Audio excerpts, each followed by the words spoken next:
सबैजनालाई नमस्कार छ है मित्रहरू, नमस्कार छ। सबैजनालाई हार्दिक नमस्कार छ। दसैँको बिदा छ होइन, सबैजना गाउँघरतिर फर्कने क्रम, नातागोतालाई भेट्ने क्रम बढ्दो छ।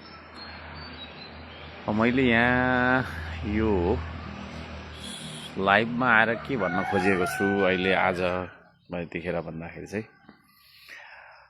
अब यो श्रम संस्कृति पार्टी हामीले किन गठन गर्नु पर्यो, किन खोल्नु पर्यो भन्दा,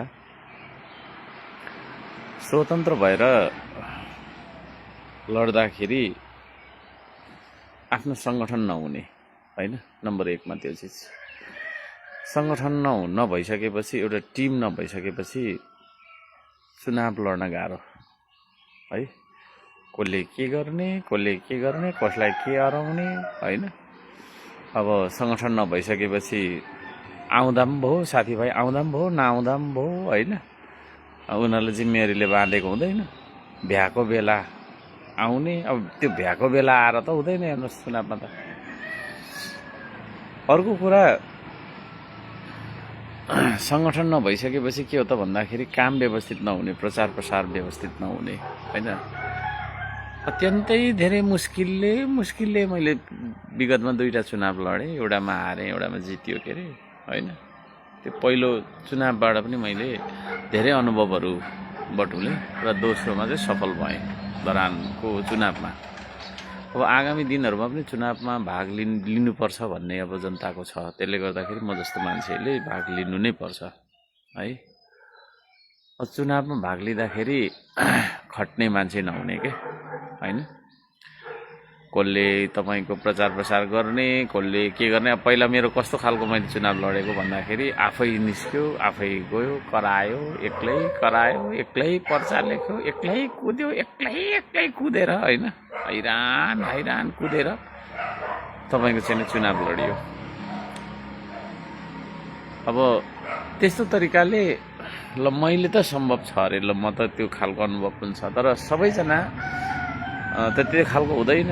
एउटै विचार भएको सबैजनाको त्यो खालको हुँदैन। चुनाव चिन्ह ढिलो पाउने, फेरि चुनाव चिन्ह के पाउने भन्ने थाहै नहुने होइन।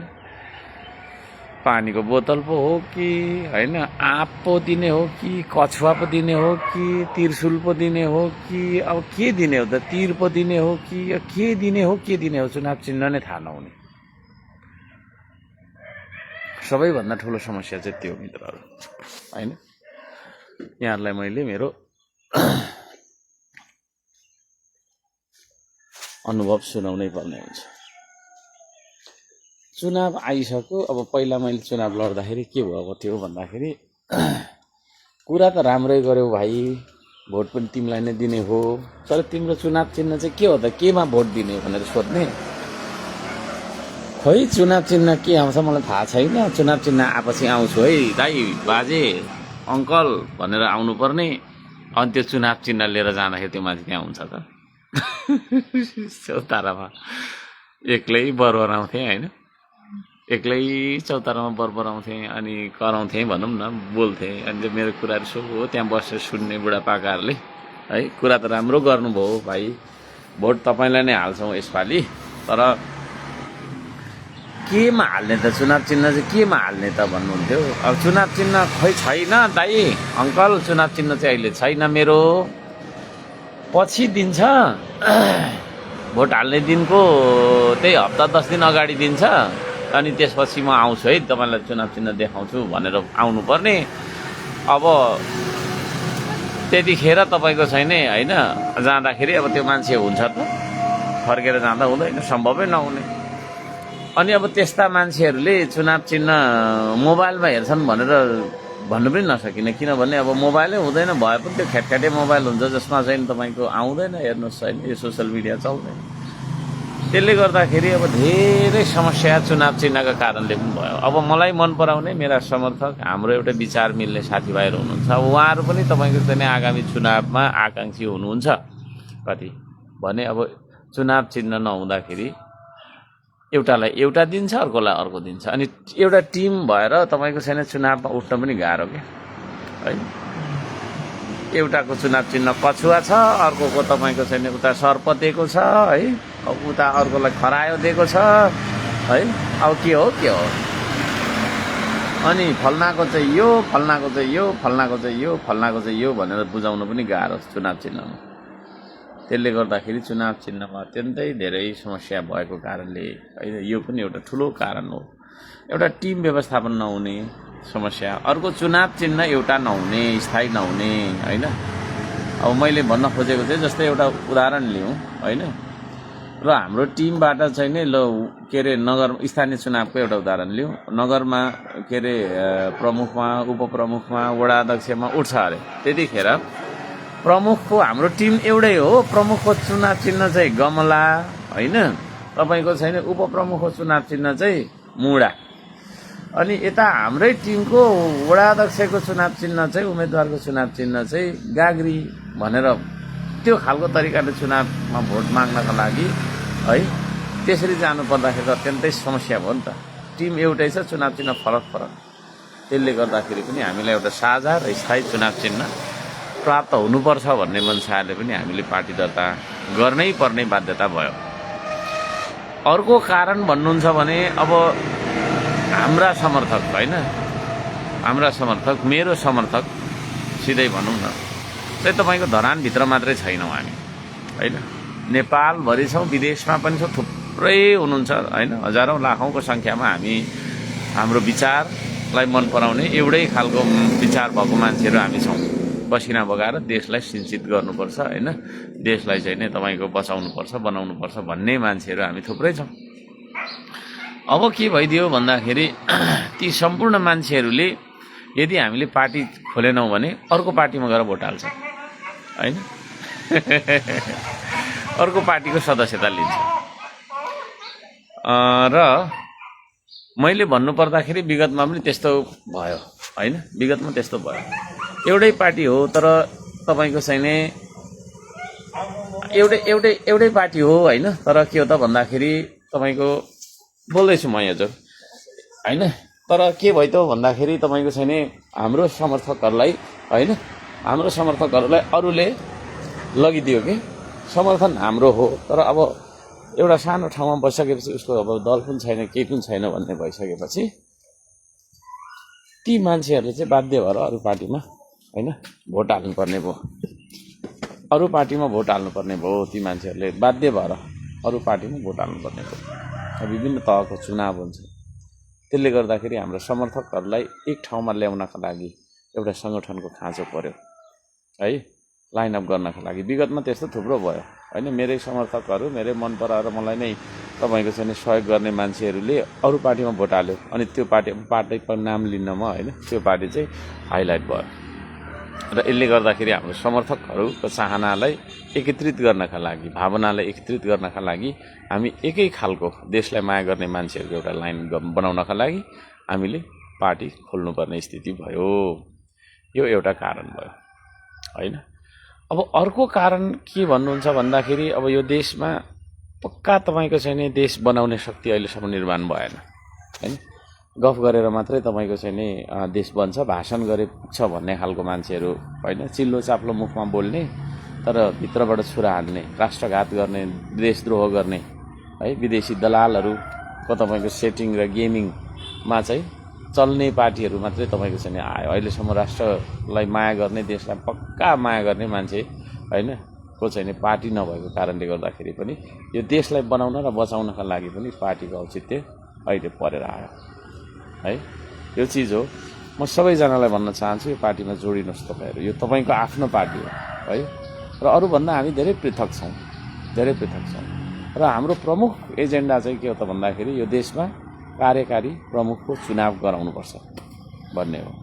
तपाईँहरूले हामीलाई बहुमत दिएर पठाउनु भयो भने हामी पहिलो सदनबाट नै त्यो कुरा चाहिँ तपाईँको के हो त भन्दाखेरि पारित गर्छौँ।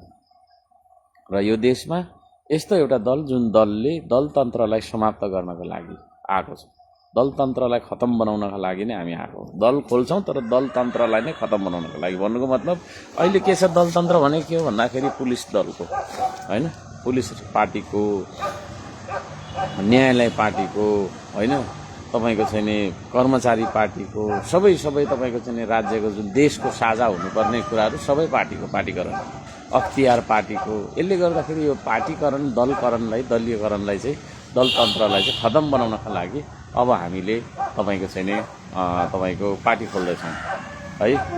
र हाम्रो पहिलो प्राथमिकता भनेको त्यो हुन्छ, हामी विभेद गर्दैनौँ, कुनै पनि किसिमको विभेद गर्दैनौँ, होइन जातीय, धार्मिक, पार्टीगत कुनै पनि किसिमको विभेद गर्दैनौँ। हामी आफ्नो लेभलमा हामी एक नासले गुण र दोषको आधारमा है, गुण र दोषको आधारमा हामी अगाडि बढ्छौँ। त्यो चिज म सबैजनालाई त्यो भन्न चाहन्छु मित्रहरू, सबैजनालाई त्यो भन्न चाहन्छु, हामी सबै मिलेर त्यो गर्नुपर्छ। म सबैजनालाई त्यो भन्न चाहन्छु, हामी सबै मिलेर अब यो देश तपाईँको चाहिँ त्यसरी बनाउनुपर्छ। त्यो चिज देश विदेशी तपाईँको त नै दलालीहरू होइन चलिरहने, विदेशी तपाईँको चाहिँ नै अनेक थरीको है मोलतोलहरू चलिरहने, यी सम्पूर्ण कुरालाई खतम बनाएर यो देशलाई स्वाधीन बनाउनका लागि अब हामी एक ठाउँमा आउनुपर्छ, एकजुट भएर अगाडि बढ्नुपर्छ। मुठीमा कसिएका 5 औँला जस्तो यस्तो तरिकाले अब हामी अगाडि बढ्नुपर्छ। यसको विकल्प नरहेको म जानकारी गराउन चाहन्छु मित्रहरू।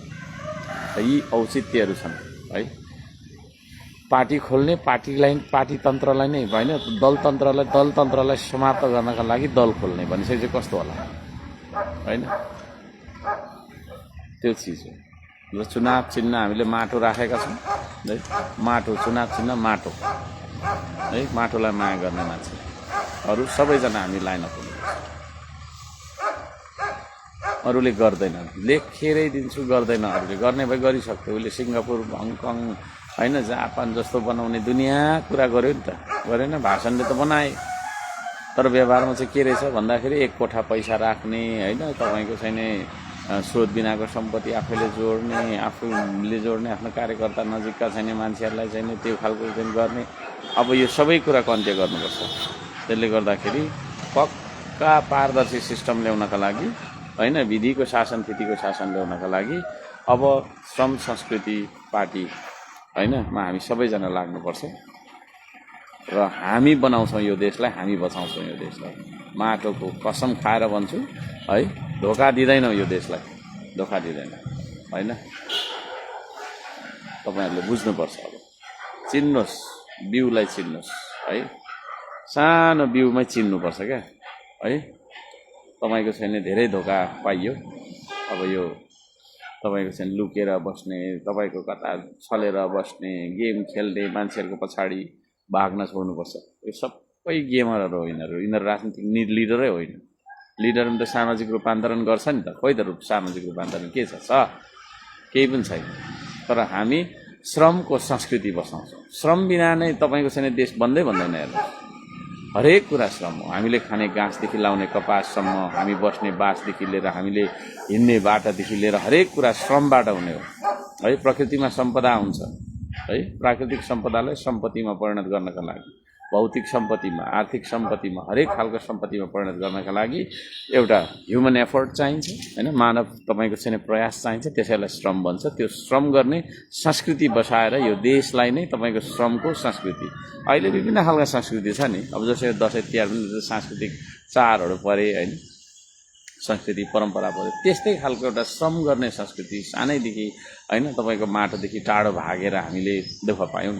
अब यो माटोलाई होइन आत्मसात गरेर, माटोको टिका लगाएर अब हामी अगाडि बढ्छौँ भन्ने खालको संस्कृति, त्यो खालको संस्कृतिबाट चाहिँ यो समाजको रूपान्तरण होइन, आर्थिक सामाजिक होइन हरेक खालको चाहिँ रूपान्तरण गरेर राजनीतिक रूपान्तरण समेत यो माटोको तपाईँको चाहिँ महिमा, यो माटोको चाहिँ कृत्य, यो माटो छुने कृत्य, यो माटोसँग सम्बन्धित रहेर हामी अगाडि बढ्छौँ र राजनीतिक तपाईँको चाहिँ परिवर्तन ल्याउँछौँ। यो देशलाई हामीले चाहे जस्तो उन्नत बनाउँछौँ, सुशासित बनाउँछौँ, समृद्ध बनाउँछौँ भन्ने तपाईँको चाहिँ अठोट लिएर अब हामी आउनुपर्छ मित्रहरू। म यहाँहरू सबैजनालाई वेलकम गर्न चाहन्छु। नमस्कार, जय होस्।